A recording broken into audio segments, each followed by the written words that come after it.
Guys এখানে এলাকার ছেলেপিলে মিলে ফ্রি ফায়ার খেলছিল, আর তখনই সেখানে পাবজির একটা প্লেয়ার চলে আসে আর এসে যা বলে, পাবজি আরে আমরা ফ্রি ফায়ার লাভারে, আমরা পাবজি টাবজি খেলি না, তুই কি আমাদের সাথে খেলবি ফ্রি ফায়ার? আমরা কার্টুন ওয়ালা গেম খেলি না।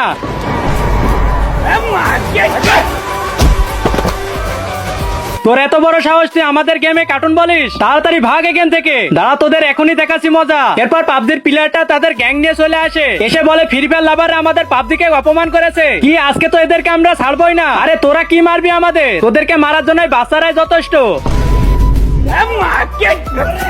এরপর পাবজির প্লেয়াররা ফ্রি ফায়ার প্লেয়ারদেরকে ধরে নিয়ে যায় আর তাদের মাইক্রো গাড়ির ভিতরে তুলে নেয়। তারপর তাদের যা অবস্থা হলো সেটা দেখার আগে তোমাদের কাছে এই দুইটা গেমের মধ্যে থেকে কোন গেমটা বেস্ট, ফ্রি ফায়ার নাকি পাবজি? যদি তোমার কাছে ফ্রি ফায়ার হয়ে থাকে তাহলে ভিডিওতে লাইক করে চ্যানেলটি সাবস্ক্রাইব করবে, আর যদি তোমার কাছে পাবজি হয়ে থাকে তাহলে অবশ্যই কমেন্ট বক্সে লিখে যাবে। আজকে আমি দেখতে চাই মানুষ কোন গেমটা বেশি খেলে এবং কোন গেমটা বেশি পছন্দ করে। আজকে অবশ্যই তুমি তোমার প্রিয় গেমটাকে জিতে দেখাবা। তারপর গাড়ির ভিতরে উড়াধুরা মায়ের হয় আর ফ্রি ফায়ার লাভাররা পাবজি লাভারদেরকে উড়াধুরা মারে, আর এটা হলো ফ্রি ফায়ার লাভারদের পাওয়ার।